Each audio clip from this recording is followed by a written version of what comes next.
the history of the world. What's mything?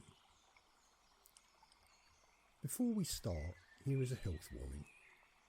If you prefer to believe in ancient Bronze Age mythology, even though you live in the 21st century, then we should part ways here, because our evolutionary story, which is about to unfold, will only confuse you and lead to stress. Most people love mythology in one form or another. We all have our own favourite myths and legends, but mythology is a subject in its own right, a human psychological process that has its origins embedded in the evolution of our species. We are a strange animal and an oddity in quite a few ways. In the fossil record, what demonstrates the path towards humanity was long thought to be the size of our brain, but in recent years that idea has been set aside by a more crucial first step on the road to being us, and that is bipedalism. Yes, it turns out that it is not in the brain case of the skull that we look for the bones of our early ancestors, but in the jointing of the hips. What is more, it would appear the early ideas that we started to stand upright when those ancestors left the trees is also now set aside. Our standing posture appears to have been present before we climbed down to the ground. Our cousins in the great ape family, of which we are a part, the orangutan, lives in the trees standing on two legs in what is now thought to be a similar manner to the early precursors of us. Unlike the orangutans, we left the trees and the nourishment of leaves, nuts and fruit to take up a more energy-rich meat-based diet. This, together with our upright posture, led to the development of our larger brains. In all animals, survival is what life is all about. Making it through long enough to pass down our genetic coding through the generations.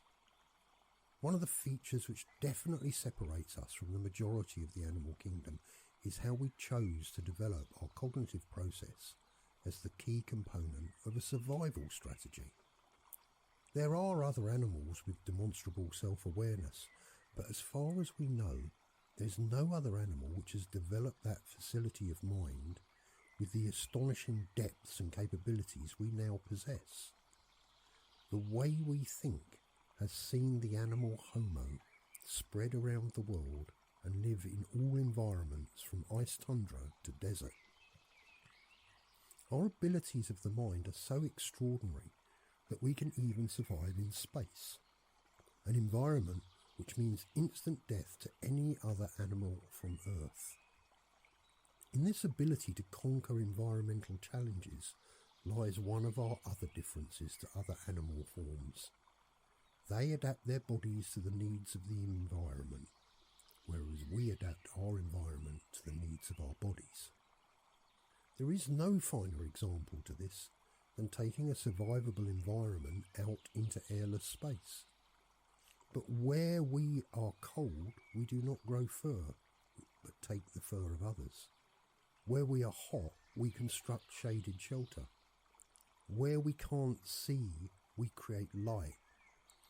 To some extent, other animals can and do adapt environment, but our cities and spaceships define the extent to which we are different to them.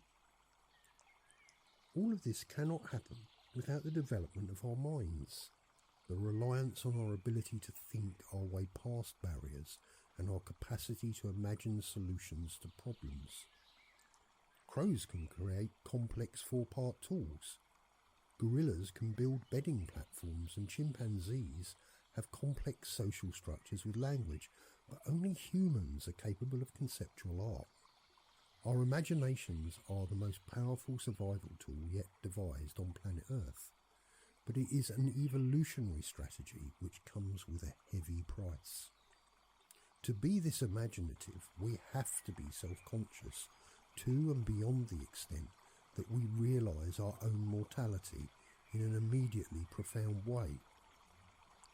We humans all know and understand that we are going to die, and that will be the end of that self-awareness. Even stating this fact here should rouse a level of discomfort. Such is our awareness of the fact, and we mostly try to set it aside from day-to-day thinking. There is good reason for this looking the other way, because we all have to admit, spending time worrying about our own mortality is truly depressing.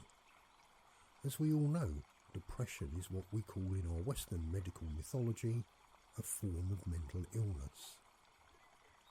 Here was the worm in the apple of knowledge, the animal which developed huge cognitive powers in order to survive, found that the self-awareness which came along with such a strategy could lead to mental collapse. In the words of some great American social philosophers of the 20th century, what a bummer. But it gets worse. If the human mind manages to cope with the issue of its own mortality by whatever means, then the next question is, where are we? This is where the ever-inquiring human mind really comes up against it. Okay, so we live and we die, but where exactly is the place in which we do that living and dying?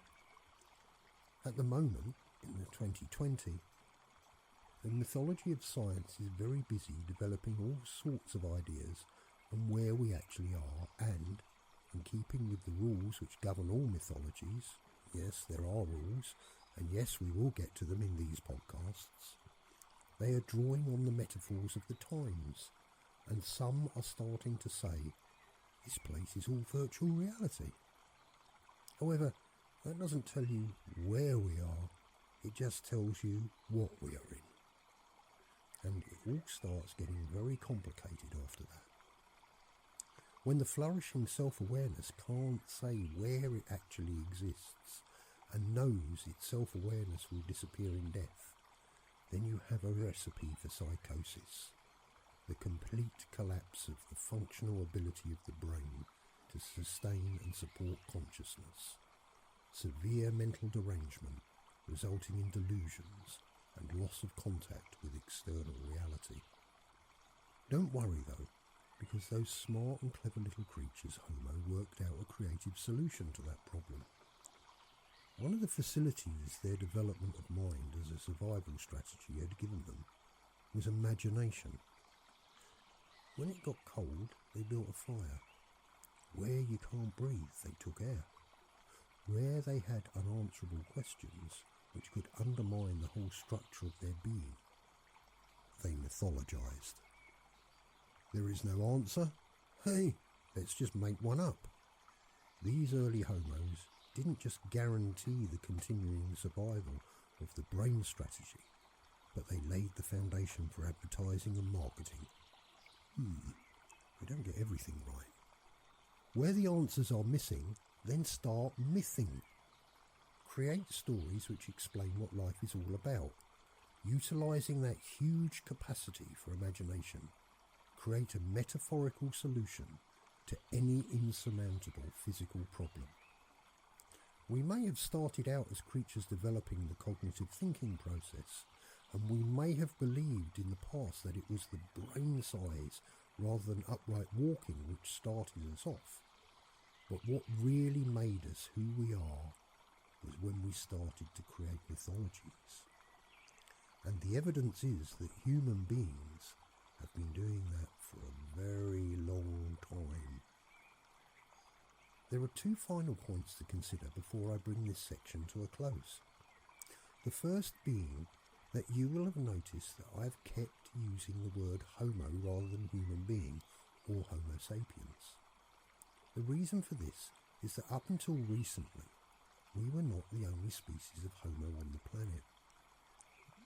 Whilst the early mythologies of evolutionary thinking held that only we Homo sapiens were highly evolved consciousnesses, and the others were desperate brutes, so-called cavemen, just about able to lift a club, recent research has demonstrated that these other Homos had similar self-awareness to us, created art, and there is enough evidence to suggest they also mythologized, especially now we know they had language. The second point is, you will note that I have used terms like mythologies of evolutionary thinking and mythologies of science, and you may be wondering if I'm saying that everything is a mythology. The answer to that question is an emphatic no. Everything is not a mythology. What we are engaging in here is an understanding of what mythology is, how it works, how it is structured, and considering a method of analysis based on a mythological perspective. Why is this important, fascinating, absorbing, and even exciting?